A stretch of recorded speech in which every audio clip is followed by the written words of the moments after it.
Selamat pagi, Shalom Bapak Ibu Jemaat yang dikasihi Tuhan Yesus Kristus. Selamat datang, selamat beribadah di Gereja GKO Depok 1. Sebelum kita memulai ibadah pagi ini, mohon perhatiannya untuk kita semua untuk dapat menjaga ketertiban dan kehikmatan dalam ibadah ini. Terima kasih untuk perhatiannya. Kita akan memulai ibadah ini. Teduhkanlah hatimu, tenangkanlah pikiranmu, dan arahkanlah dirimu bagi Allah yang perkasa, tatkala engkau memasuki hadirat-Nya yang kudus. Kita bersaat teduh.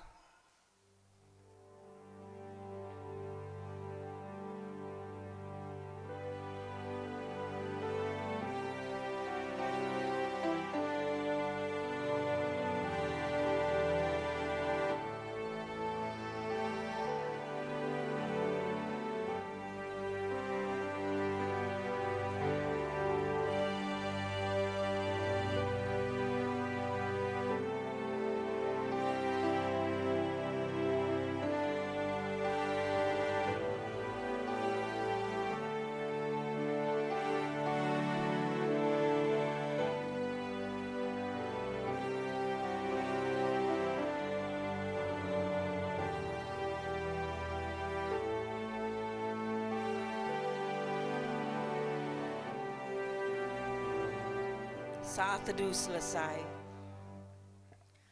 marilah kita berdiri dan menyambut firman Tuhan dengan menyanyi dari nyanyian Kidung Keesaan 45 bait 1 dan 2.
Jemaat yang dikasihi oleh Tuhan, mari kita mulai ibadah ini dengan pengakuan bersama bahwa pertolongan kita adalah dalam nama Tuhan yang menjadikan langit dan bumi, yang memelihara kesetiaannya sampai selama-lamanya.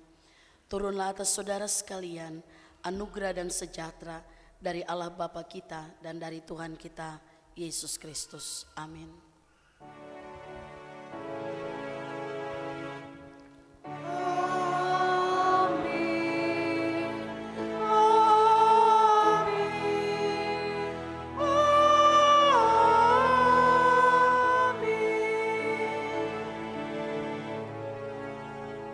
Jemaat Tuhan, saya persilakan duduk kembali. Bapak Ibu Jemaat yang dikasihi Tuhan Yesus Kristus, mendasari kebaktian kita hari ini, firman Tuhan mengatakan seperti yang tertulis di dalam kitab Yesaya 60 ayat 1 yang bunyinya sebagai berikut. Bangkitlah menjadi teranglah, sebab terangmu datang dan kemuliaan Tuhan terbit atasmu.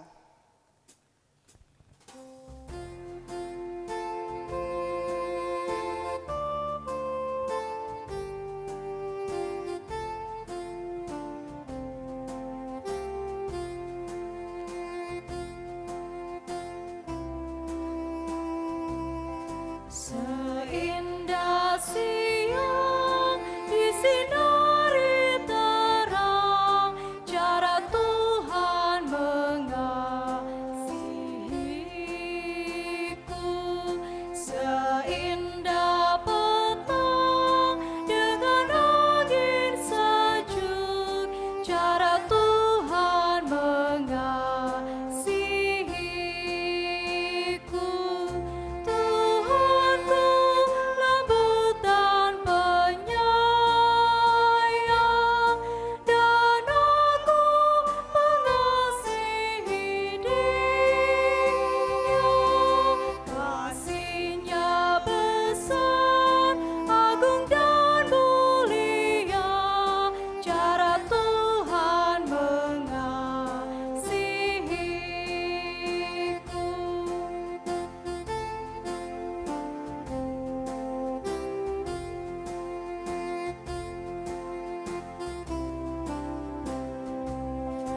Sedalamnya laut, seluas angkasa, cara Tuhan mengasihiku. Seharum kembang yang tetap semerbak, cara Tuhan mengasihiku. Namanya tetap besertaku, dan surgalah pengharapanku. Hidupku tentram, ku nikmati penuh, cara Tuhan mengasihiku.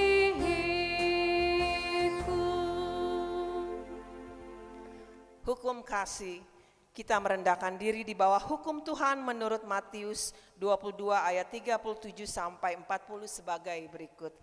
Jawab Yesus kepadanya, kasihilah Tuhan Allahmu dengan segenap hatimu dan dengan segenap jiwamu dan dengan segenap akal budimu. Itulah hukum yang terutama dan yang pertama. Dan hukum yang kedua yang sama dengan itu ialah, kasihilah sesamamu manusia seperti dirimu sendiri. Pada kedua hukum inilah tergantung seluruh hukum Taurat dan kitab para nabi. Bapak Ibu Jemaat yang terkasih, menurut tabiat kita yang lama, kita tidak dapat melaksanakan perintah-perintah itu dengan sempurna. Bahkan dalam banyak perkara, kita tidak mampu mengucap syukur dengan benar kepada Allah yang hidup.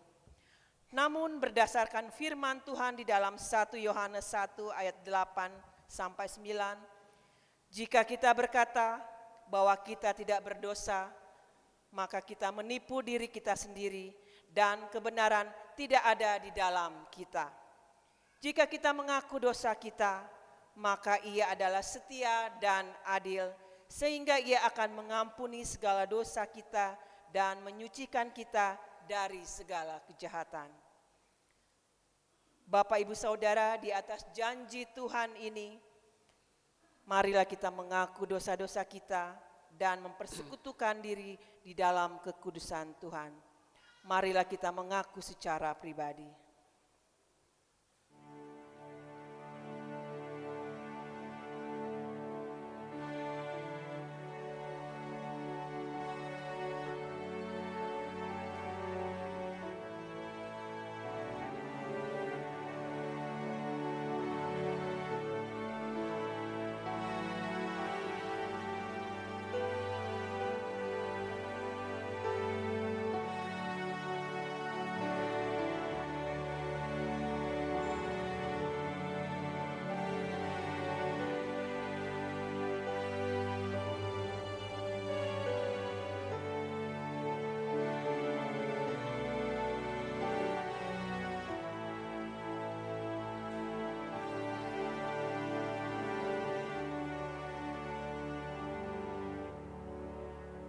Marilah kita bersama-sama mengaku. Ya Bapa Maha Kudus, yang penuh pengasihan, kami mengakui kepadamu bahwa kami telah bersalah, baik dalam pikiran, perkataan, dan perbuatan, serta kegagalan dalam berbuat baik. Seringkali kami sebagai umat tebusan-Mu terbenam dalam kelemahan iman, tidak setia, lalai menuruti perintah-perintah-Mu. Bapa, kami mohon pengasihan-Mu. Kami sebagai jemaat-Mu kerap kali mencemarkan kekudusan Tuhan dalam berjemaat dengan kepudaran pengharapan, dengan perselisihan dan pementingan diri. Kristus, kasihanilah kami. Sebagai gereja, kami sering mengabaikan perintah-Mu dengan menutupi diri, kesaksian sebagai gereja kabur, kesetiaan melayani terhalang oleh dalih-dalih kami. Roh Kudus, kasihanilah kami. Kami mohon ampun atas segala salah dan dosa kami. Sucikanlah kami oleh karena kasih-Mu. Baharulia kami senantiasa dengan kuasa Roh-Mu yang kudus. Dalam Yesus Kristus Juru Selamat sesuai janji-Mu. Amin.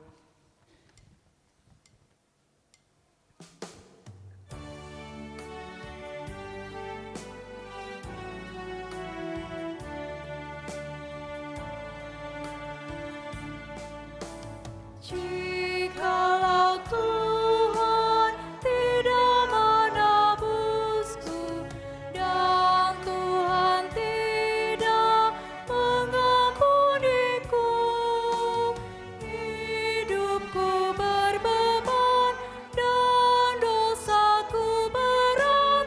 Marilah ya Tuhan jamah diriku, marilah ya Tuhan jamah diriku.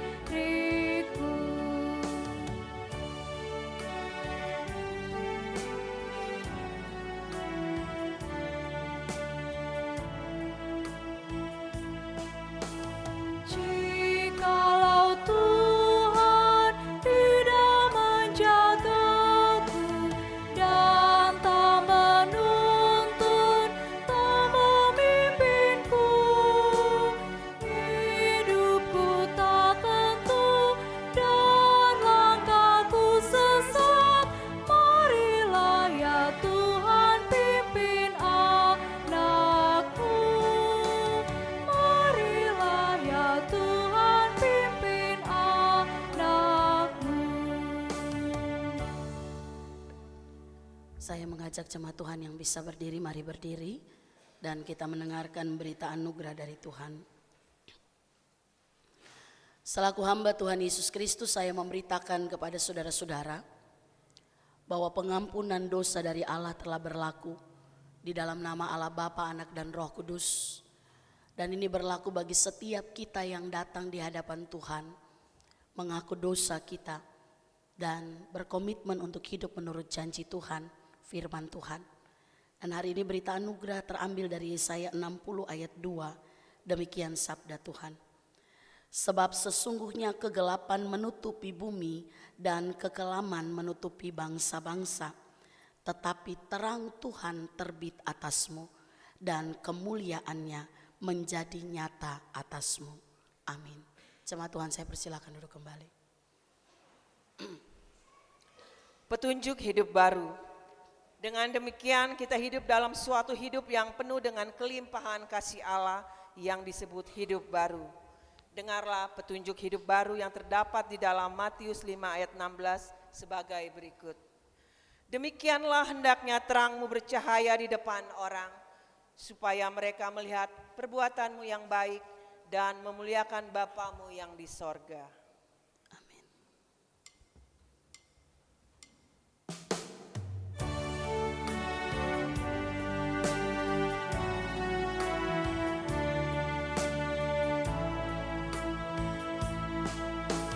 Jikalau Tuhan datang menolongku dan Tuhan jaga hamba-Mu terus,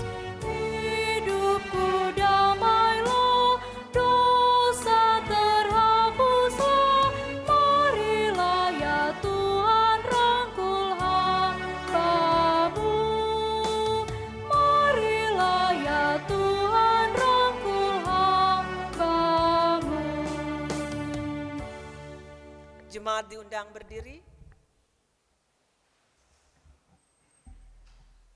Sebagai jemaat Tuhan Yesus Kristus dalam suatu persekutuan dengan segala jemaat dari segala abad dan tempat, marilah kita mengucapkan bersama-sama pengakuan iman yang am dan rasuli.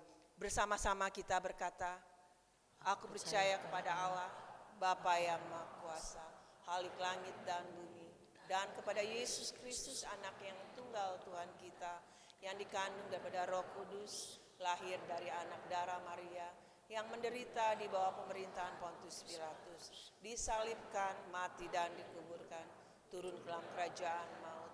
Pada hari yang ketiga, bangkit pula di antara orang mati, naik ke sorga, duduk sebelah kanan Allah, Bapa yang Maha Kuasa, dan akan datang dari sana untuk menghakimi orang yang hidup dan yang mati. Aku percaya kepada Roh Kudus, gereja yang kudus dan am, persekutuan orang kudus, pengampunan dosa, kebangkitan daging dan hidup yang kekal. Amin. Jemaat dipersilakan duduk.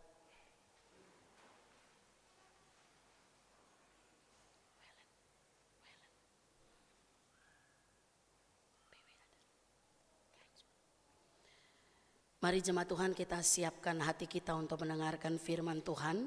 Kita naikkan pujian Kidung Keesaan 124, taburkan firman-Mu ya Tuhan.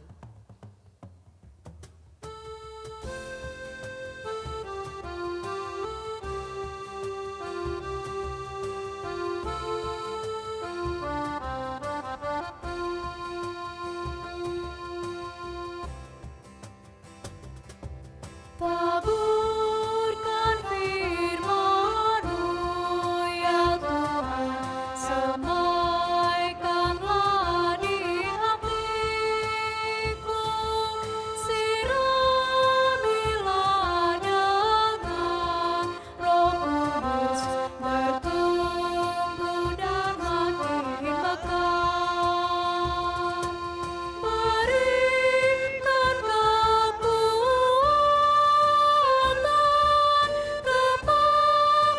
anak-anak-Mu, menjadi kitab yang terbuka, dibaca dan diteladani.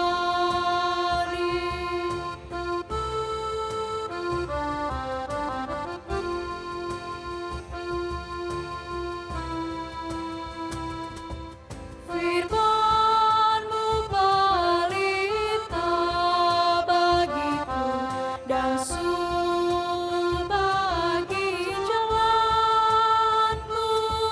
Ku tidak takut kegelapan, sebab Engkaulah panduku. Bahagialah orang yang mendengarkan firman-Mu, menjaga dan melakukannya di dalam seluruh kehidupan. Mari kita berdoa. Bapa yang penuh kasih, Allah di dalam Yesus firman yang hidup, saatnya kami akan mendengarkan apa yang Tuhan kehendaki untuk kami lakukan dalam kehidupan kami. Kami akan mendengarkan sabda-Mu ya Tuhan. Roh Kudus, mampukanlah kami agar kami dapat mendengar dengan baik setiap perkataan firman-Mu, kami memahami dan melakukannya dalam hidup kami. Hamba yang terbatas, bahkan juga suara yang tidak maksimal, percaya bahwa Tuhan memampukan sampai dengan akhir pemberitaan ini, jemaat dapat mendengarkan dengan baik. Terpujilah Engkau ya Bapa, di dalam nama Yesus firman yang hidup, Tuhan menyertai saudara. Rohnya menyertai engkau. Amin. Amin. Jemaat Tuhan, mari kita siapkan pembacaan firman. Hari ini kita akan baca bersama dari kitab Yesaya 60. Kita akan baca ayat 1 sampai 6.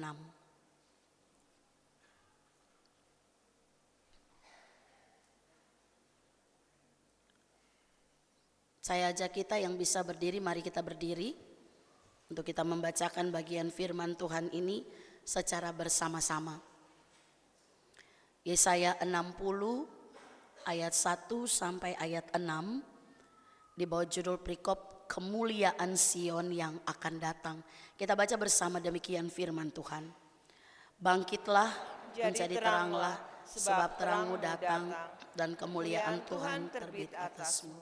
Sebab sesungguhnya kegelapan menutupi bumi dan kekelaman menutupi bangsa-bangsa. Tetapi terang Tuhan terbit atasmu dan kemuliaannya menjadi nyata atasmu. Bangsa-bangsa berduyun-duyun datang kepada terang-mu dan raja-raja kepada cahaya yang terbit bagimu. Angkatlah mukamu dan lihatlah sekeliling. Mereka semua datang berhimpun kepadamu. Anak-anakmu laki-laki datang dari jauh dan anak-anakmu perempuan digendong. Pada waktu itu engkau akan heran melihat dan berseri-seri. Engkau akan tercengang dan akan berbesar hati. Sebab kelimpahan dari seberang laut akan beralih kepadamu, dan kekayaan bangsa-bangsa akan datang kepadamu. Sejumlah besar unta akan menutupi daerahmu, unta-unta muda dari Midian dan Eva. Mereka semua akan datang dari Sheba, akan membawa emas dan kemenyan, serta memberitakan perbuatan masyhur Tuhan. Amin. Demikianlah firman Tuhan, terpujilah Tuhan kita Yesus Kristus. Firman Tuhan berkata, yang berbahagia ialah mereka yang mendengarkan firman Allah dan yang memeliharanya. Haleluya.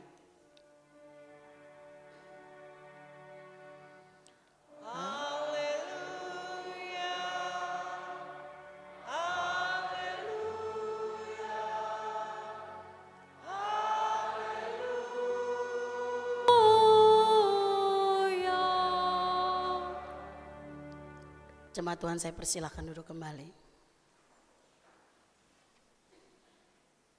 Selamat pagi Bapak Ibu Saudara jemaat. Shalom. Maaf ya, suara saya kurang begitu baik, tapi didengar dengan baik kah? Terdengar ya Bapak Ibu ya? Puji Tuhan. Doakan sampai selesai masih terdengar dengan baik. Amin. Kayak saya lemas Bapak Ibu, kayaknya kelihatan lemas dari sini ya. Mari kita semangat dengar firman Tuhan. Amin. Oke, Bapak Ibu Saudara, hari ini kita masuk minggu pertama Januari. Dalam kalender gerejawi itu dikenal dengan minggu Epifani atau Epifania. Itu bahasa Yunani yang artinya penampakan. Jadi Bapak Ibu kalau lihat hari ini stola dan kain mimbar itu sudah berubah warna ya. Kemarin warna apa kalau masih ingat? Warna apa? Ada yang bilang ungu, ada yang bilang putih. Warna putih, gambarnya palungan. Nah itu biasa dipakai pada saat perayaan Natal dan Tahun Baru. Nah sekarang diganti dengan gambar warna hijau, gambar bintang segi 5. Ini bukan sekedar aksesoris pelayan, tetapi ini melambangkan kita memasuki minggu Epifani. Bintang segi 5 itu gambaran dari Kristus yang adalah bintang timur. Jadi Epifani itu artinya penampakan. Biasanya kita rayakan sekitar 6-7 minggu Epifani. Apa yang dimaksudkan dengan penampakan? Dalam minggu Epifani yang kita bahas tuh lebih banyak tentang keilahiannya Yesus. Jadi dibukakan secara nyata. Hal yang dipertanyakan banyak orang, Yesus itu Tuhan gak sih?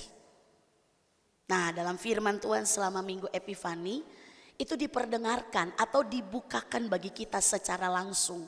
Ditampakkan kepada kita bahwa Yesus adalah Tuhan. Bapak Ibu percaya itu ya?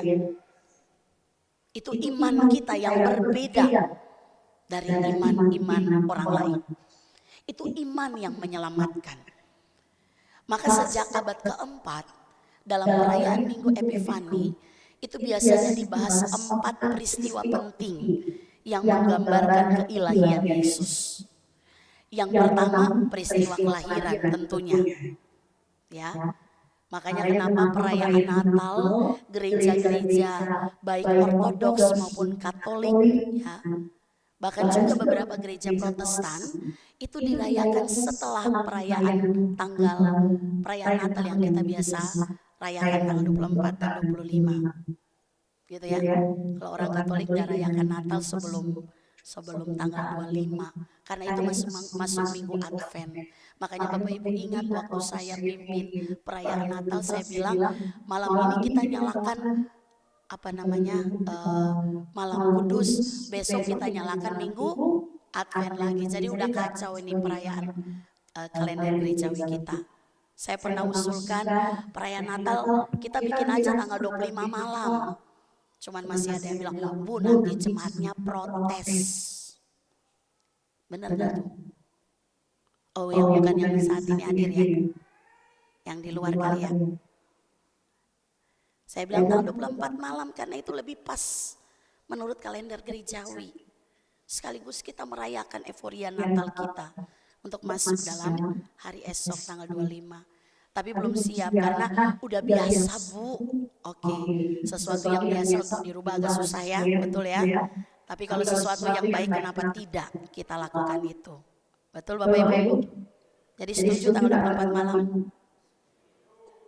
Oke, baiklah. Kita selesaikan itu. Kayaknya yang contoh yang mana ya? Daerah sayap kanan kah? Oh, oke, itu nanti bagian lain. Tapi yang saya mau jelaskan begini. Kelahiran Yesus itu menandakan bahwa dia adalah Allah yang hadir. Apa buktinya? Bapak Ibu gak ada orang yang lahir di dunia ini yang disambut oleh sekelompok malaikat yang bernyanyi. Saya waktu ngajar sekolah minggu kemarin saya tanya, adik-adik waktu lahir ada nggak malaikat yang nyanyi? Ada satu anak angkat tangan. Saya bilang anak siapa ini waktu malaikat nyanyi? Gitu ya. Lah hebat sekali. Saya bilang nggak ada. Itu mungkin maknya aja yang nyanyi. Ya karena seneng. Tapi nggak ada di antara kita yang waktu lahir disambut oleh para malaikat. Nggak ada ya. Cuman satu kok. Pribadi bayi yang lahir yang itu proklamasi dari langit, dari Allah, dari sorga turun yang mengatakan Gloria in excelsis Deo, kemuliaan bagi Allah di tempat yang maha tinggi. Dan yang itu cuma ada dalam ketika Yesus lahir. Berarti apa? Yang lahir ini bukan bayi sembarangan. Dia adalah Allah yang menjadi manusia. Itu peristiwa pertama yang biasa dibahas pada Epifani. Yang kedua, peristiwa yang kedua dibahas itu adalah peristiwa kedatangan orang Majus. Dari mana kita tahu bahwa Yesus adalah Allah dari kedatangan orang Majus? Lihat, ini orang-orang yang gak percaya sama Tuhan. Mereka cuma melihat bintang di timur. Betul ya? Lalu mereka datang, mereka mempersembahkan segala yang selalu dipersembahkan kepada seorang raja. Emas, kemenyan, dan mur. Makanya dari situ kita tahu, oh iya, Yesus bukan bayi. Waktu orang Majus datang Yesus sudah disebut anak ya, bukan bayi lagi. Ya, dia dikunjungi ketika dia sudah berumur lebih dari usia lahirnya ya. Tapi itu menunjukkan bahwa spesial ini yang lain. Dialah Yesus. Padahal waktu datang mereka tidak menemukan Yesus di atas tahta. Tapi hanya tinggal dengan Maria dan Yusuf, orang tua yang punya pekerjaan sebagai tukang kayu. Peristiwa yang ketiga, biasanya dibahas pada minggu Epifani itu adalah peristiwa ketika Yesus dibaptis. Bapak Ibu, ketika Yesus dibaptis itu berbeda dengan orang lain yang dibaptis oleh Yohanes. Karena pada saat dia dibaptis, disitulah kita mengenal peranan Allah Tritunggal, Bapa, Anak, dan Roh Kudus. Karena Yesus dibaptis, suara dari sorga berkata, inilah anakku yang kukasihi, kepadanya lah aku berkenan. Lalu turunlah Roh Kudus dalam bentuk burung merpati. Ingat Bapak Ibu ya, jangan salah. Roh Kudus yang datang dalam bentuk burung merpati. Jadi bukan burung merpati itu Roh Kudus. Jadi jangan sampai secara khusus pelihara burung merpati karena ini kita pelihara Roh Kudus ini. Itu ya, supaya nanti kita keluarga aman karena ada Roh Kudus di dalam kita. Burung merpatinya mati gimana ceritanya? Oh, Roh Kudus mati ini.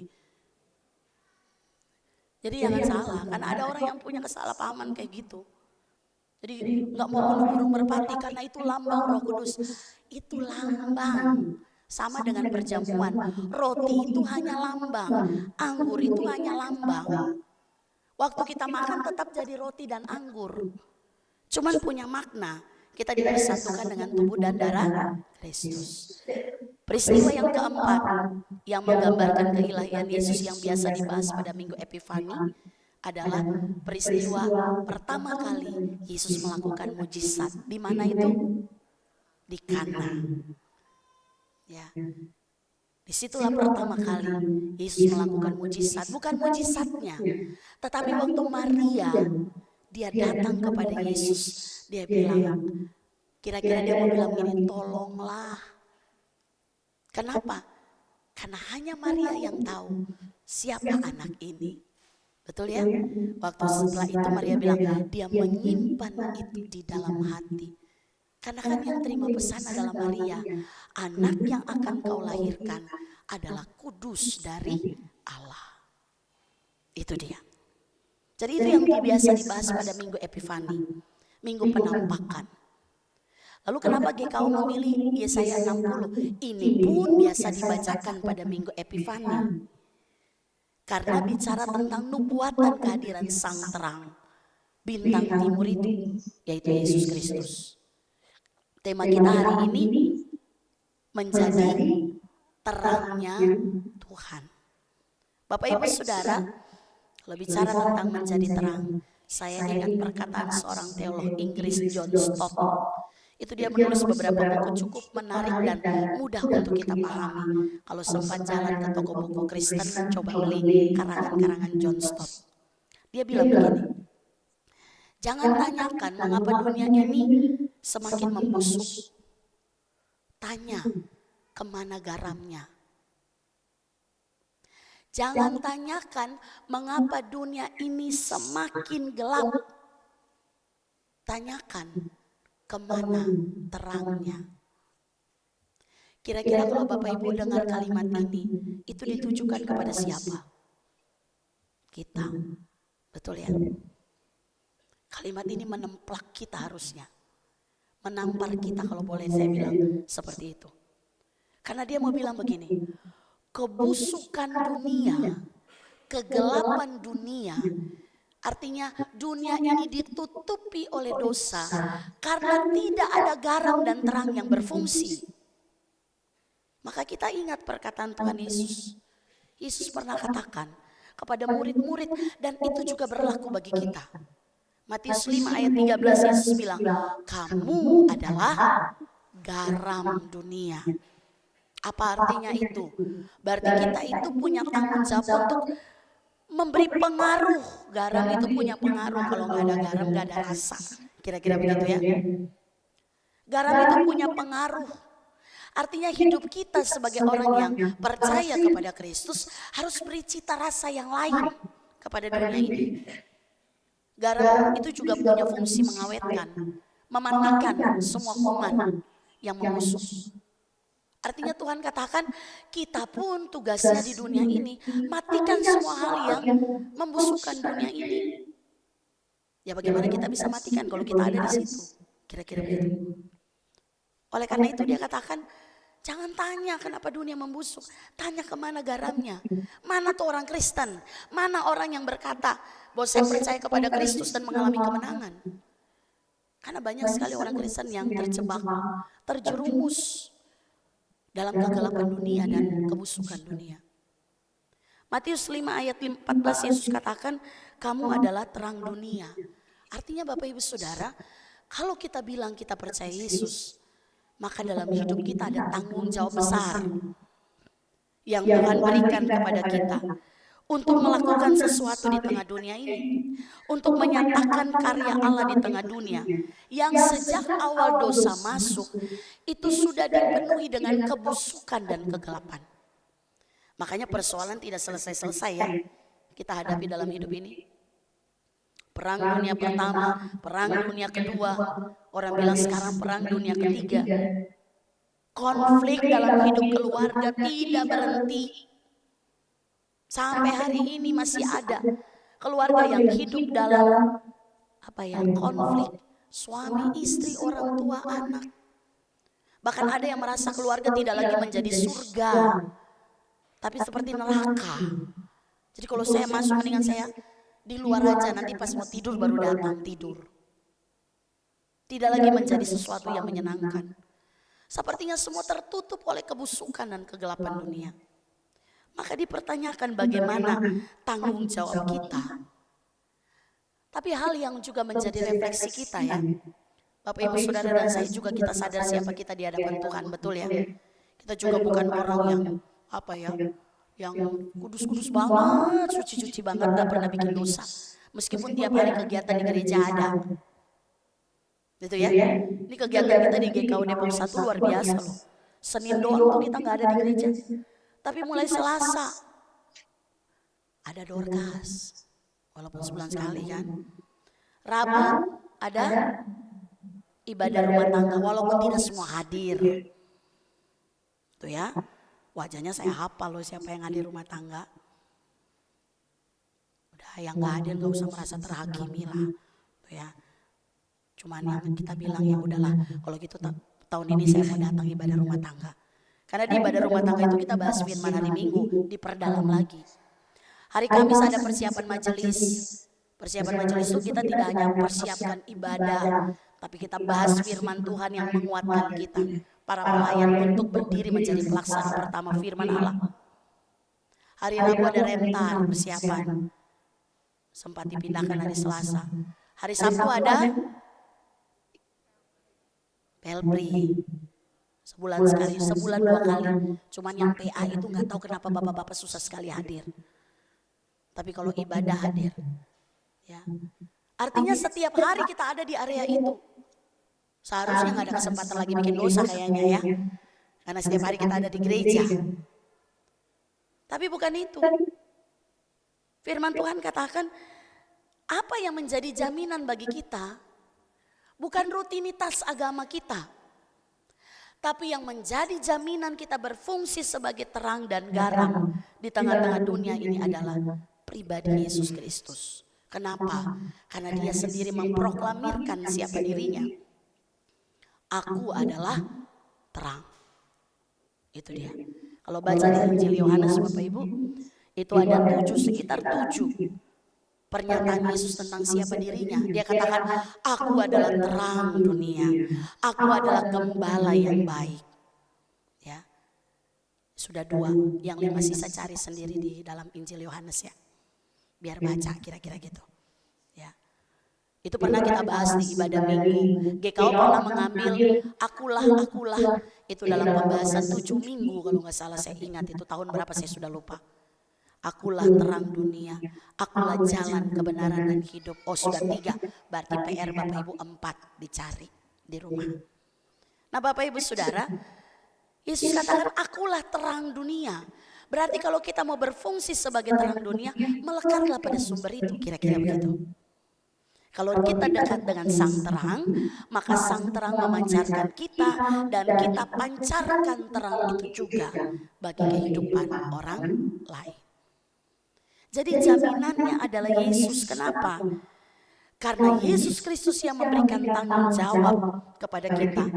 Dia pribadi yang menang atas kegelapan itu. Dia pribadi yang menang atas segala kebusukan manusia. Dan dia beri otoritas kemenangan itu kepada kita. Supaya kita juga pergi dan memenangkan hidup kita pribadi dan orang lain.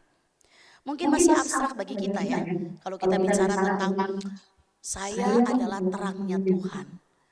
Bagaimana itu? Ya. Memancarkan terang Tuhan bagi orang lain. Bagaimana caranya? Mungkin kita ngerti, tapi mungkin itu menjadi sesuatu yang hanya menjadi perkataan-perkataan iman kita. Contoh sederhananya adalah menjadi terang itu artinya di mana kita berada, kita menyingkirkan yang namanya kegelapan dan kebusukan. Itu dia.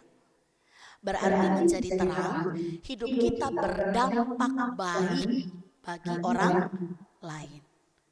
Dari mana orang merasakan dampak baiknya kita? Siapa yang pertama kali merasakan itu? Bukan orang gereja, Tapi siapa Bapak Ibu yang pertama kali merasakan dampak terang Kristus ada pada kita? Siapa? Keluarga, betul. Mungkin Bapak Ibu bilang, bosan Ibu Pendeta kalau ngomong keluarga melulu. Karena memang itu dasarnya. Di tengah keluarga lah kita mempraktekkan bagaimana kita menjadi terang Kristus bagi anggota keluarga yang lain. Maka cek lagi keluarga kita masing-masing. Coba tatap keluarganya satu persatu. Ada nggak terang Kristus dalam hidup dia? Kira-kira gitu ya. Suaminya ngeliat istrinya, ada nggak saya lihat cahaya terang Kristus dalam hidup istri saya? Bapak-bapak, amin. Ngelihat nggak terangnya? Tadi amin katanya. Melihat nggak dampak baik dari keberadaan istrinya di rumah? Lihat, kayaknya cuma satu bapak-bapak yang lain nih bagaimana? Ragu-ragu kayaknya ya. Lihat nggak istrinya berdampak baik? Kadang-kadang kita nggak bisa lihat karena banyak hal yang menutupi mata kasih kita. Siapa di antara kita yang begitu pulang gitu ya dari kerjaan, terus tatap istrinya, lalu bilang, bagaimana kabarnya hari ini? Capek ya? Ya nggak apa-apa, nanti saya pijitin kakinya. Begitu bapak-bapak ya? Kaki istrinya ya, jangan kaki orang lain. Ya, sini kamu capek. Karena banyak orang berpikir, di rumah aja kerjanya apa sih? Pulang masih berantakan, ini masih itulah segala macam. Kan dimulai dari kata-kata ini jadi terang. Amin. Terang itu nggak usah cari kita, lakukan hal yang spektakuler, nggak usah. Ini aja nih dipakai untuk memberkati bukan meruntuhkan. Begitu kita ketemu dengan pasangan kita, sekedar kan berpisah selama beberapa waktu kalau memang ada dalam pekerjaannya. Begitu pulang kita bilang, bagaimana kabarnya hari ini? Kamu sukacita? Amin. Harusnya gitu kan? Bukan ketemu. Pergi pulang, mana jatah saya? Oh enggak gitu. Mana? Itu meruntuhkan sekali. Berapa dari kita yang anak-anak begitu pulang, bawa hasil ujian di bawah KKM. Lalu kita bilang begini, nah gak apa-apa, kamu pasti bisa lebih baik lagi. Bukan begini, makanya mama bilang, HP mulu, main HP mulu, makanya nilainya jelek. Ibu-ibu saya bilang ini karena saya dengar cerita dari anak-anak sekolah minggu. Kalau bawa nilai jelek gak berani kasih ke mamanya. Suruh papanya tanda tangan sambil tutup nilai. Itu mereka cerita supaya gak diomelin. Karena bapaknya kan gak terlalu detail ya. Kalau mamanya kan dilihatin apa yang menyebabkan kamu tidak bisa menjawab. Gitu. Kalau papanya mana. Oke, tanda tangan. Ya memang itulah tipikal pria. Ya. Tapi berapa dari kita yang sejenak memeluk anak kita dan berkata, tenang, kamu pasti bisa lebih baik. Saya pernah satu kali anak saya masih SD, dia pulang, Ma, ada satu di bawah KKM, apa nak? Saya pikir matematika paling nih ya, agama mak. Bapak Ibu kalau ada di saya, posisi saya, apa yang dirasakan? Itu seperti kayak, ya Tuhan saya buka Alkitab di dada dan saya berdoa, ya Tuhan tolonglah saya, gitu. Anak saya kebetulan sekolah di sekolah Katolik, saya berdalih, ya sekolah Katolik kan agak sedikit beda ya. Jadi wajarlah kalau agama di bawah KKM, ternyata tidak. Itu teguran keras bahwa jangan sepelekan agama. Betul Bapak Ibu ya? Kadang-kadang kita berjuang, anak kita harus kalau bisa fisika, matematika, semua bidang eksat kita perjuangkan. Tapi yang kita anggap agama udahlah, di sekolah minggu pun sudah cukup. Ternyata tidak. Berapa dari kita yang ketika di rumah, kemuliaan Tuhan, sinar itu terpancar memberkati keluarga kita. Coba saya ajak, Bapak Ibu yang hadir keluarga, coba tatap wajah anggota keluarganya masing-masing. Coba lihat.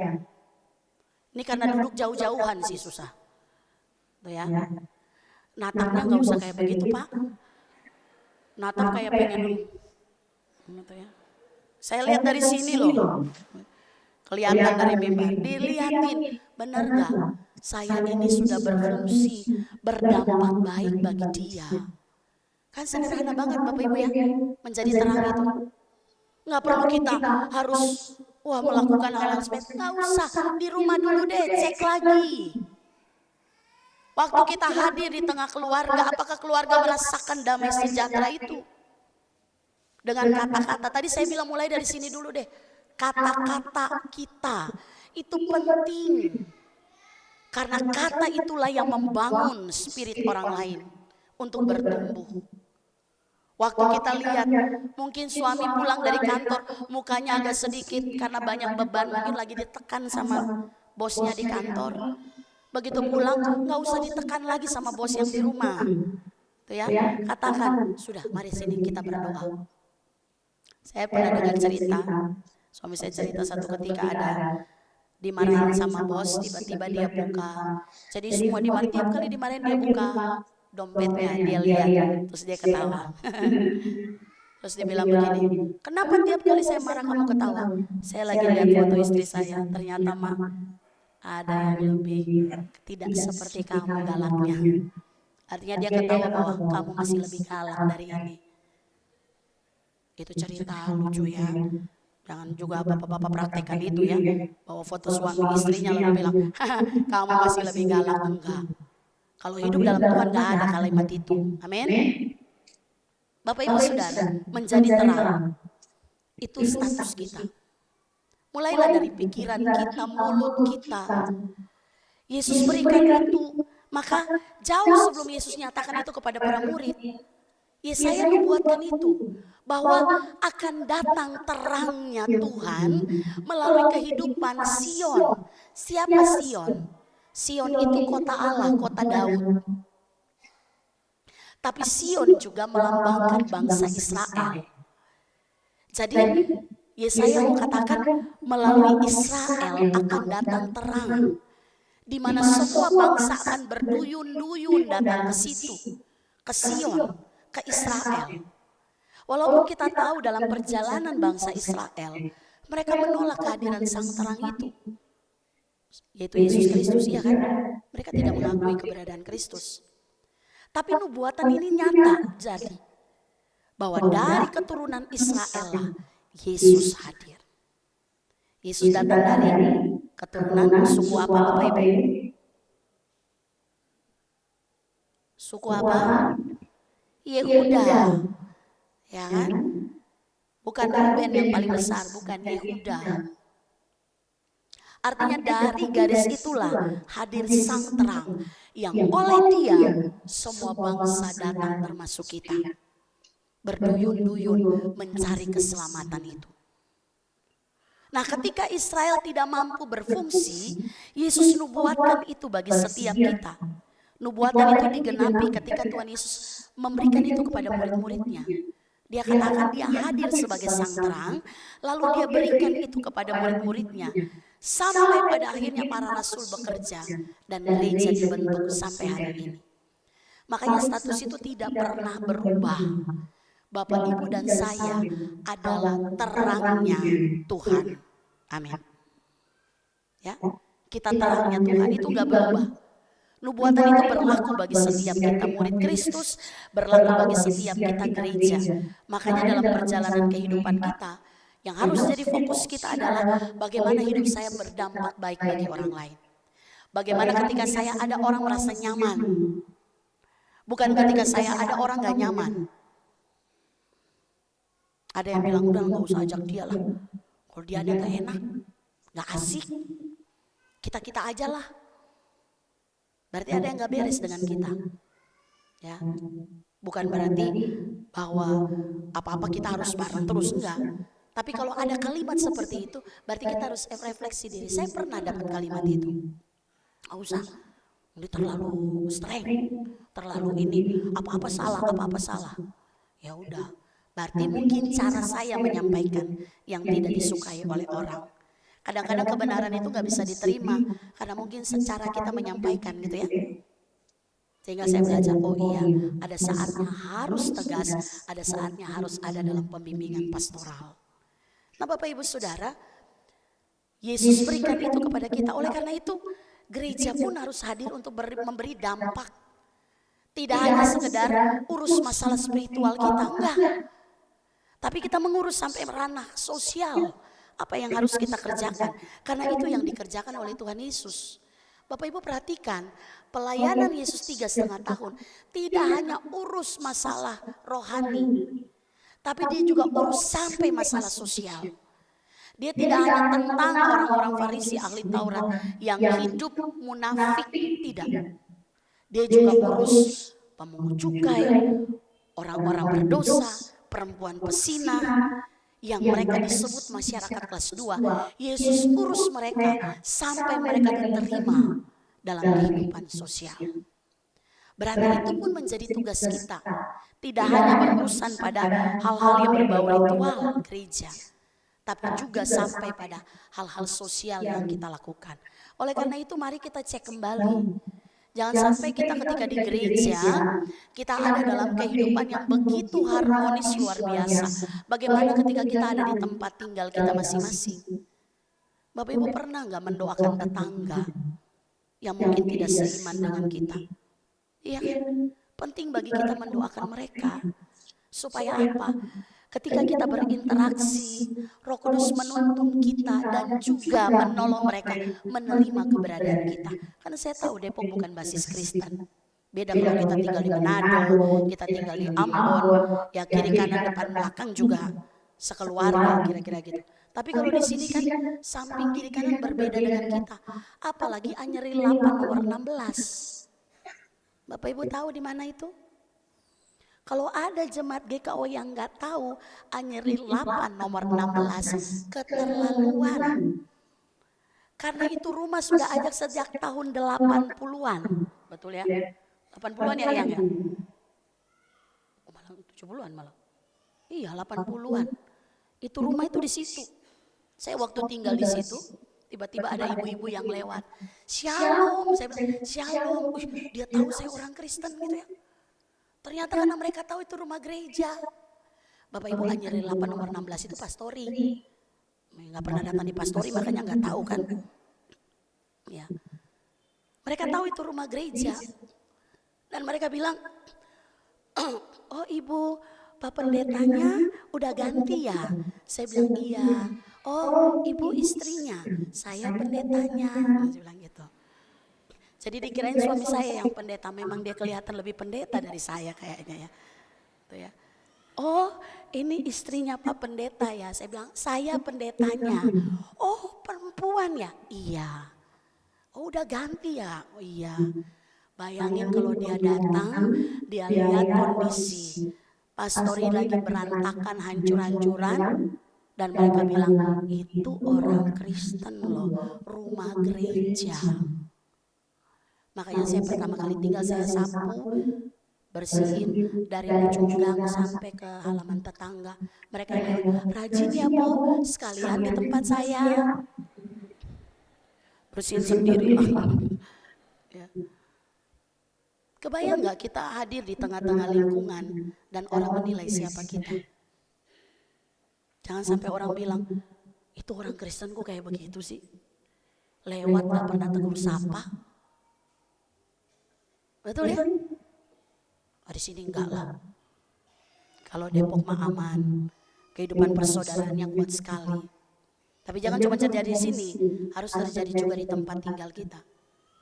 Jangan sampai orang nggak kenal siapa kita.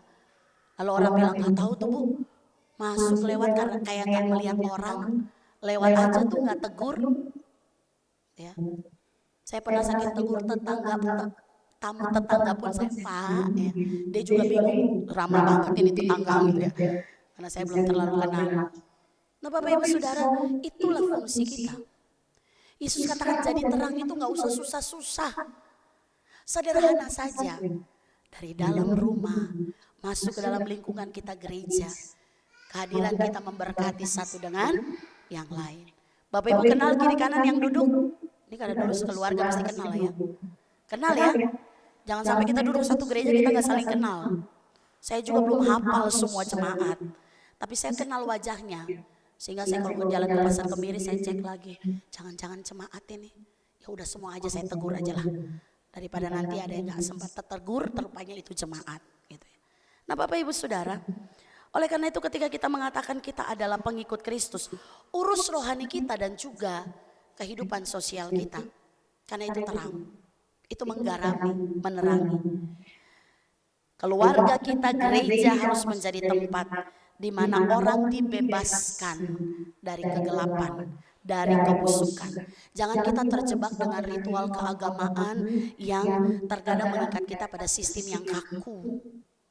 Ya, jadi kita jadi orang-orang agamawi. Oh ini nggak boleh, oh itu nggak boleh. Kalau itu tidak sesuai prinsip firman Tuhan, oke. Tapi kalau hal-hal yang misalnya, oh nggak boleh ucapin selamat, itu tidak ada masuk dalam ajaran kita. Ya, jangan sampai kita jadi seperti seberang ya, nggak boleh ucapin selamat apapun, salaman apapun, itu bagian dari kita memperlihatkan terang Kristus bagi hidup orang lain. Bapak Ibu Saudara, tahun ke tahun gereja kita membuat program, menjalankan program, tapi mari kita lihat apakah semua program yang ada itu hanya sekedar rutinitas minggu ke minggu, atau kita sudah mulai memikirkan bahwa kita harus bergerak keluar untuk menjadi terang bagi orang lain. Puji nama Tuhan, tanggal 28 Januari kita akan meresmikan satu pos pelayanan, bukan pos PI ya, tapi pos pelayanan. Kalau pos PI berarti itu hasil penginjilan. Tapi ini pos pelayanan di Bali Dalung ya. Itu tempat di mana ada orang-orang yang tidak memiliki tempat untuk bernaung dalam organisasi gereja. Dan ada satu pendeta di sana namanya Pendeta Suhito. Dia menghimpun orang-orang yang mungkin juga tidak diterima di gereja lain karena bertabrakan dengan sistem organisasi yang begitu kaku. Lalu mereka dikumpulkan, yang belum nikah dinikahkan, yang belum baptis dibaptis, tapi mereka harus ada di bawah satu naungan gereja. Dan GKU Jemaat Depok 1 mengambil tanggung jawab itu. Jadi nanti tanggal 28 kita akan meresmikan pos pelayanan GKU Jemaat Depok 1 di Bali. Dan itu harus kita doakan.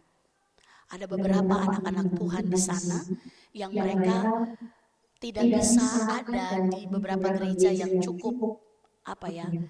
Bukan berarti kita bilang GKU gampangan, enggak. Tapi begitu ada orang yang tidak terlayani, kita harus ambil bagian di situ. Amin. Itu tanggung jawab kita. Ya. Meskipun nanti dalam perjalanan apapun yang terjadi, serahkan sama Tuhan. Ini bukan karena GKU Depok 1 banyak duit atau kita hebat, enggak. Tapi kita mau belajar untuk lihat apa yang menjadi kebutuhan orang di luar komunitas kita yang harus kita tanggung jawab. Dan itu akan kita lakukan. Oleh karena itu, mari kita tidak ada dalam hanya kegiatan rutin, tapi jadikan gereja ini tempat di mana orang mengalami kesehatian, bukan kesakit hatian, beda ya. Jadi tempat ini adalah tempat untuk menciptakan kesehatian, bukan apa? Kesakit hatian. Jadi jangan sampai ada yang sakit hati lalu pindah gereja. Oh saya nggak suka pendetanya itu kalau khotbah terlalu lama. Saya itu memang udah agak lama sih ya, setengah jam. Ya, oh ini majelisnya wajahnya nggak senyum. Padahal cantik semua, senyum semua termasuk Eyang ya. Ya. Oh jemaatnya itu cuek. Ya kalau sakit hati ya sudahlah.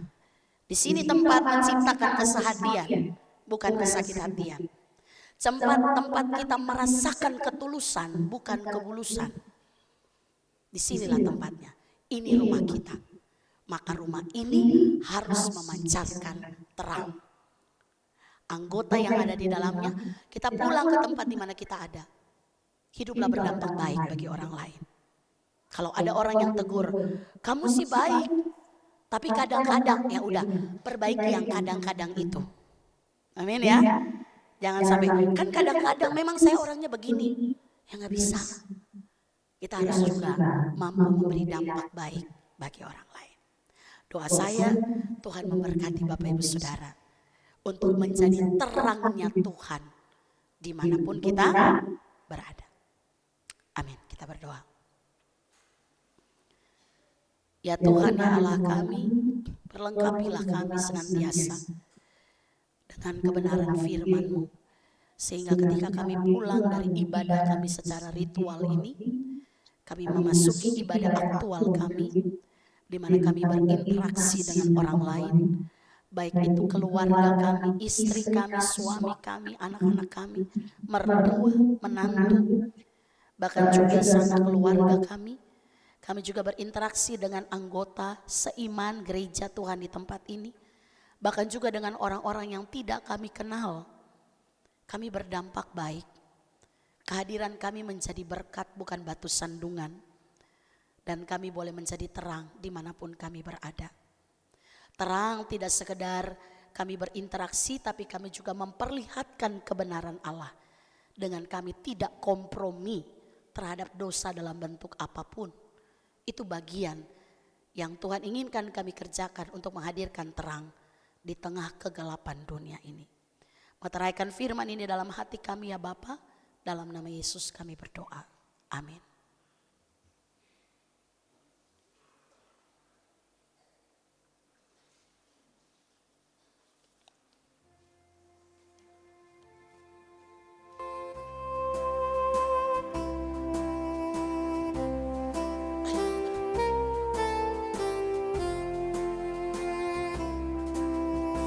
Yesus menginginkan daku bersinar baginya,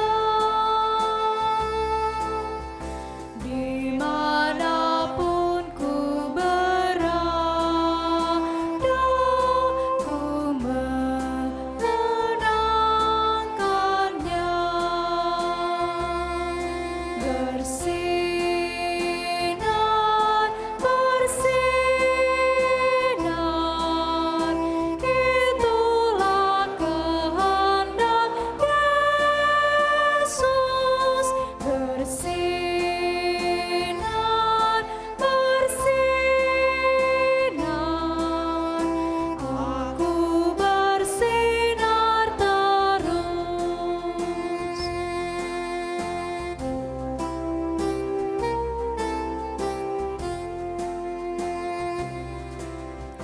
Yesus menginginkan daku menolong orang lain, manis dan sopan selalu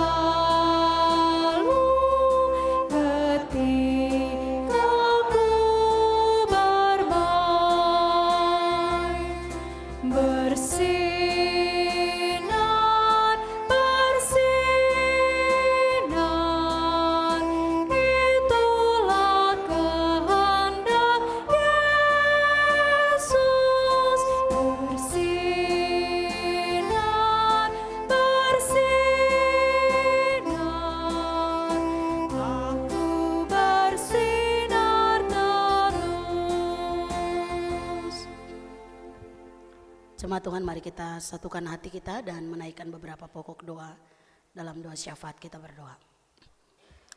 Terpujilah Allah Tritunggal, Bapa, Anak, Roh Kudus, yang senantiasa menyertai dan memberkati hidup kami. Kami bersyukur karena pagi ini kami ada dalam satu persekutuan saudara bersaudara di dalam Tuhan. Kami bersyukur atas kebaikan kemurahan Tuhan yang kami nikmati di sepanjang minggu ini. Dan kami hendak datang Tuhan untuk menaikkan beberapa pergumulan kami di dalam syafaat kami kepada Tuhan. Kami berdoa untuk beberapa keluarga dalam jemaat Tuhan. Kami doakan keluarga Bapak Ragil Dani Sukoco, keluarga Bapak Ferry Tampu Bolon, keluarga Bapak Wilhelmus Edwiori, keluarga Bapak Welem Misa, keluarga Bapak Yani Ferdinand Talaen, keluarga Bapak Andreas Heri Putranto, keluarga Bapak Ronald Sahat Parlindungan Lumban Tobing, keluarga Bapak Demetrius Taneo, keluarga Bapak Dionisius Tameon, dan keluarga Saudara Daniel Denis Wasono. Berkati ya Tuhan ke-10 keluarga yang kami bawa dalam doa pagi hari ini. Tuhan memberkati mereka dengan segala hal yang menjadi pergumulan baik pribadi maupun keluarga. Kami serahkan anak-anak mereka ke dalam tangan Tuhan. Masa depan anak-anak mereka Tuhan sudah siapkan yang terbaik. Dan setiap apa yang dibawa dalam misbah keluarga di dalam doa Tuhan mendengar. Dan Tuhan menjawab seturut kehendak Tuhan. Kami juga berdoa bagi jemaat yang saat ini terus bergumul dengan kelemahan tubuh jasmani. Kami doakan Ibu Lemina Turnip Sihaloho, Ibu Yosina Mairuhu, Ibu Novi Alex, Ibu Yuliana Siwu, Ibu Yohana Yuliati, Ibu Fransina Mairuhu, Ibu Supartina Makatipu, Ibu Maria Mutenah, Bapak Sugito, Bapak Weni Harinusi, Bapak Edi Kristianto, dan Bapak Hari Laisina. Ya Tuhan, berkatilah orang tua kami, saudara-saudara kami yang terus bergumul dengan kelemahan tubuh jasmani mereka, yang menjalani pengobatan-pengobatan secara rutin. Tuhan memberkati obat penawar, makanan, minuman. Kami iman itu semua hanyalah alat, tapi kesembuhan itu datang daripada Tuhan. Dan dengan iman kami boleh berkata saudara-saudara kami sudah sembuh di dalam nama Yesus. Kami juga berdoa dan bersyukur bagi jemaat yang berulang tahun di minggu ini. Kami doakan Ibu Dr. Anda Heni Sinaga, Ibu Elizabeth Sujarni, Ibu Ellen Siombing Nababan, Bapak Tri Ardianto, Saudari Yesika Lorencia Ganap, Bapak Januar Aribona Hutahuruk, Bapak Kaes Taek, dan Ibu Uce Yokbet LM. Tuhan berkati jemaat Tuhan yang berulang tahun di minggu ini. Biarlah sukacita menaungi kehidupan mereka dan ada kesempatan baru Tuhan berikan untuk menikmati karya Tuhan, kemurahan Tuhan. Dan di atasnya saudara-saudara kami menaikkan syukur kepada Tuhan. Kami juga berdoa ya Bapak bagi semua jemaat Tuhan dalam pergumulan-pergumulan keluarga. Mari Tuhan berkati yang mengalami keretakan hubungan suami istri, orang tua, anak, mertua, menantu. Tuhan Yesus Engkau Allah yang sanggup memulihkan. Yang juga bergumul dengan persoalan anak-anak yang sedang mencari pekerjaan, mencari pasangan hidup. Tuhan juga berkati mereka ya Bapak. Kami rindu anak-anak muda kami mengambil keputusan-keputusan yang benar di dalam hari-hari kehidupan mereka. Karena kami percaya tangan Tuhan menyertai kehidupan anak-anak kami. Kami juga mendoakan ya Tuhan seluruh pelayan Tuhan. Tuhan berkati anak-anak-Mu yang telah memberi waktu hidup mereka melayani pekerjaan Tuhan di tempat ini. Yang juga berjuang dengan pekerjaan-pekerjaan dalam bidang sekuler mereka. Biarlah Tuhan dimanapun kami berada, kami para pelayan-Mu menjadi pelaksana pertama firman Tuhan. Sehingga impartasi kasih Allah mengalir bagi kehidupan umat yang Tuhan percayakan kami layani di tempat ini. Kami juga berdoa untuk persiapan kami ambil bagian dalam perjamuan kudus. Tuhan memberkati semua persiapan yang dilakukan ada dalam kendali kuasa Tuhan. Bahkan kami juga berdoa ya Tuhan bagi bangsa dan negara kami. Secara khusus untuk pemilihan umum tanggal 14 Februari. Tuhan berkati seluruh persiapan yang dilakukan. Bahkan Tuhan berkati para pemimpin yang saat ini akan mengakhiri masa jabatan. Dan yang akan terpilih biarlah semuanya datang daripada Tuhan. Sehingga sungguh ya Bapa kami imani bahwa bangsa ini boleh dipulihkan dengan para pemimpin yang hidup dalam takut akan Tuhan. Kami juga berdoa ya Bapa untuk rencana pemberkatan nikah kudus Saudara Hezron dan juga Saudari Josephine. Tanggal 20 Januari Tuhan memberkati persiapan kedua anak-Mu, kedua keluarga. Sehingga ketika mereka berdiri menyatakan janji setia mereka di hadapan Tuhan. Janji itu menyertai seluruh perjalanan rumah tangga mereka. Sampai waktu Tuhan memisahkan mereka melalui kematian. Kami juga berdoa bagi salah satu suku yang terabaikan. Yaitu orang Baduy atau Kanekes. Kelompok masyarakat adat Sunda yang ada di Kabupaten Lebak, Banten. Tuhan berkati orang-orang Baduy, biarlah belas kasihan turun atas hidup mereka sehingga segala roh jahat, animisme, dinamisme, kepercayaan-kepercayaan lama, kami percaya oleh kuasa darah Kristus, mereka boleh membuka hati untuk menerima Tuhan, melepaskan segala hal-hal yang sia-sia, yang hanya mendatangkan kebinasaan. Kami tahu Tuhan, ada banyak cara berpikir kami yang salah, bahwa tidak mudah bagi orang Baduy untuk mengenal Tuhan. Tapi hari ini kami berdoa, jamah mereka ya Tuhan, selamatkan mereka dengan kuasa-Mu. Dan kami percaya Engkau berkati para pekerja Injil yang sampai ke tempat orang-orang Baduy untuk memberitakan tentang siapa Kristus. Dan satu ketika ada orang-orang Baduy yang boleh percaya Yesus Kristus adalah Tuhan. Ini doa kami pagi hari ini. Tuhan ampuni kami kalau dalam perjalanan hidup kami tidak berfungsi sebagai terangnya Tuhan. Kami terjebak dalam kegelapan dunia melalui kebiasaan-kebiasaan buruk kami, melalui hal-hal keputusan-keputusan kami yang salah. Tuhan ampunilah kami. Pakailah hidup kami untuk menjadi alat-Mu yang efektif di tangan Tuhan, menjadi berkat berguna bagi Tuhan dan sesama. Dan inilah doa kami ya Bapa. Kami bawakan hanya di dalam satu nama, Tuhan kami Yesus Kristus, Allah kami yang hidup, yang sudah mengajarkan kami berdoa bersama demikian. Bapa kami yang di sorga, kuduskanlah namamu, datanglah kerajaan, jadilah kehendak-Mu di bumi seperti di sorga. Berikanlah kami pada hari ini makanan kami yang secukupnya, dan ampunilah kami akan kesalahan kami. Kami juga mengampuni orang bersalah kepada kami. Dan janganlah membawa kami ke dalam pencobaan, tapi lepaskanlah kami daripada yang jahat. Karena Engkau yang mempunyai kerajaan dan kuasa dan kemuliaan sampai selama-lamanya. Amin. Kita akan mempersiapkan persembahan kita. Bapak Ibu Jemaat yang terkasih, marilah kita mengucap syukur kepada Tuhan dengan persembahan kita sambil mengingat kata Alkitab di dalam 2 Korintus 9 ayat 7. Hendaklah masing-masing memberikan menurut kerelaan hatinya, jangan dengan sedih hati atau karena paksaan, sebab Allah mengasihi orang yang memberi dengan sukacita.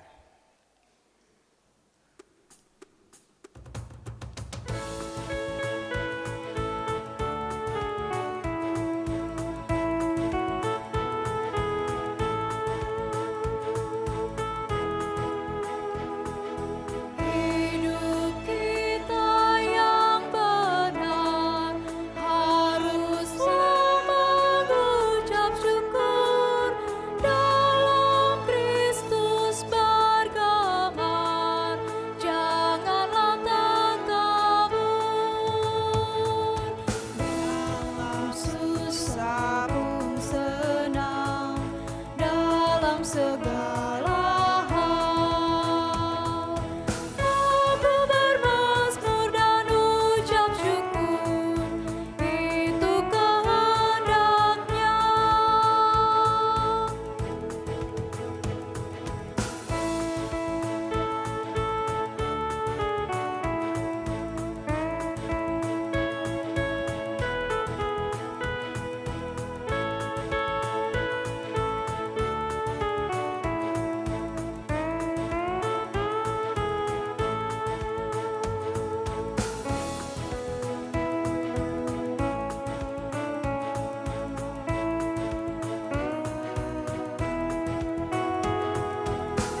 dalam segala hal.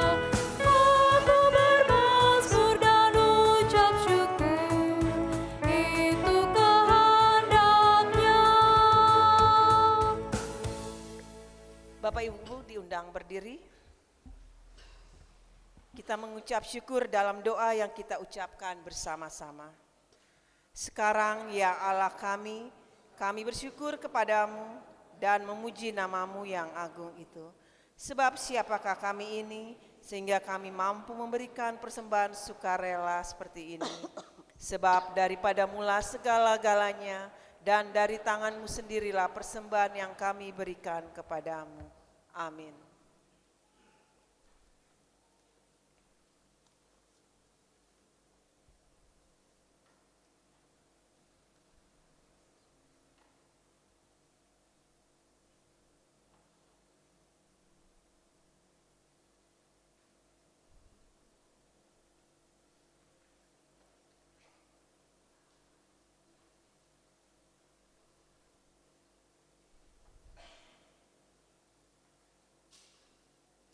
Jemaat yang dikasihi oleh Tuhan, seperti yang telah diwartakan 2 minggu berturut-turut dalam warta jemaat, bahwa pada ibadah tanggal 14 Januari minggu depan, kita akan melaksanakan sakramen perjamuan kudus awal tahun ya dalam gereja Tuhan di tempat ini. Untuk itu Bapak Ibu diminta untuk mempersiapkan diri, ambil bagian di dalam undangan meja perjamuan ini. Bapak Ibu siap? Oke, mari kita berdoa untuk persiapan kita. Kita berdoa. Tuhan, lihatlah kami anak-anak-Mu, umat-Mu yang selalu memiliki kerinduan untuk kami ada dalam persekutuan yang indah dengan Tuhan. Dalam ibadah minggu tanggal 14 Januari akan dilayankan sakramen perjamuan kudus awal tahun bagi kehidupan umat-Mu di tempat ini. Tuhan, lihatlah setiap pribadi kami yang menyatakan kesiapan kami untuk ambil bagian dalam perjamuan ini. Biarlah kesiapan itu tidak hanya keluar dari mulut bibir kami, tapi itu datang dari hati kami yang kami siapkan. Hati yang dikendalikan sepenuhnya oleh Roh Allah. Sehingga ketika kami menyadari ya Tuhan, ada hal-hal yang perlu kami bereskan di hadapan Tuhan. Hal-hal yang terkait dengan relasi kami yang retak, baik kepada Tuhan maupun kepada sesama. Kami mau membereskan itu semua ya Tuhan, sehingga itu tidak menjadi penghalang bagi kami untuk memenuhi undangan meja perjamuan ini. Kami tahu ada kuasa perjamuan yang boleh berlaku atas hidup kami, pribadi lepas pribadi. Karena kami percaya Tuhan, roti dan anggur yang kami makan dan minum, yang adalah lambang tubuh dan darah Kristus, padanya kami dipersatukan dengan tubuh dan darah-Mu. Kami dimasukkan, kami menjadi pewaris kerajaan Allah, karena itu adalah tanda dan meterai bahwa kami menjadi milik-Mu ya Tuhan. Inilah kami milik-Mu ya Bapa. Tahirkan kami, kuduskan, sucikan dan layakan kami untuk ambil bagian di dalam perjamuan kudus Tuhan di minggu depan. Ampuni kami ya Bapa, kalau dalam perjalanan hidup ini kami masih melakukan hal-hal yang tidak berkenan, yang menghalangi kami untuk ada dalam persekutuan indah dengan Tuhan. Ampuni kami ya Bapa. Hanya Engkau Allah yang mampu untuk membawa kami ada di dalam kekudusan hadirat-Mu. Inilah doa kami, persiapan umat-Mu, bahkan seluruh pelayan Tuhan yang akan ambil bagian di dalam pelayanan perjamuan kudus. Persiapkan hati batin kami agar pelayanan ini menjadi berkat bagi kehidupan kami pribadi, keluarga, bahkan juga bagi umat Tuhan yang kami layani. Terpujilah Engkau ya Bapa, dalam nama Tuhan Yesus kami berdoa. Amin. Selamat mempersiapkan diri untuk ambil bagian dalam perjamuan kudus dalam ibadah minggu depan. Kita akhiri ibadah kita naikkan pujian. Mercusuar kasih Bapa memancarkan sinarnya.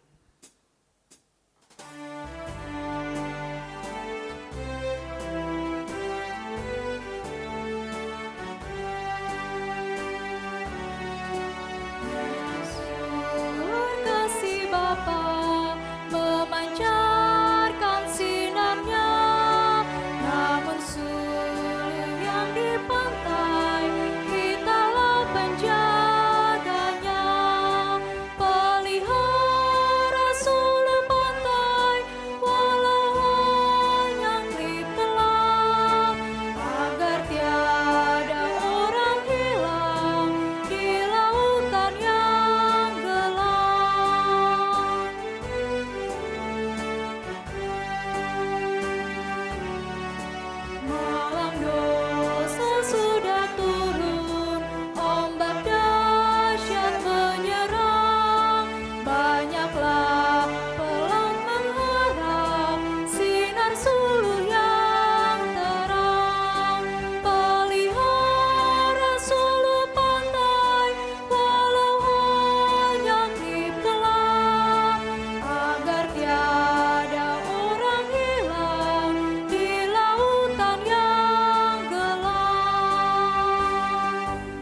Saudara arahkanlah hatimu pada Tuhan dan terimalah berkat-Nya. Tuhan memberkati saudara dan melindungi saudara. Tuhan menyinari saudara dengan wajah-Nya dan memberi saudara kasih karunia. Tuhan menghadapkan wajah-Nya kepada saudara dan memberi saudara damai sejahtera.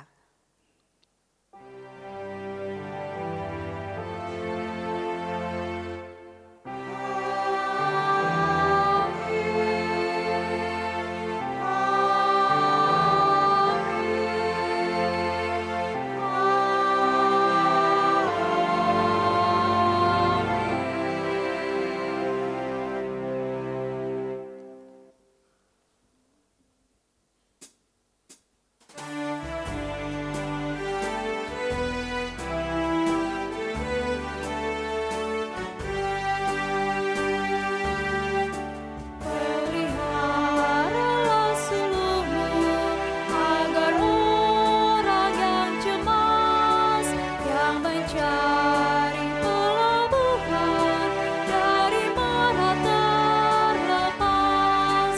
Pelihara sulung pantai walau hanya klip gelap, agar tiada orang hilang di lautan yang gelap. Jemaat dipersilakan duduk untuk bersaat teduh kembali.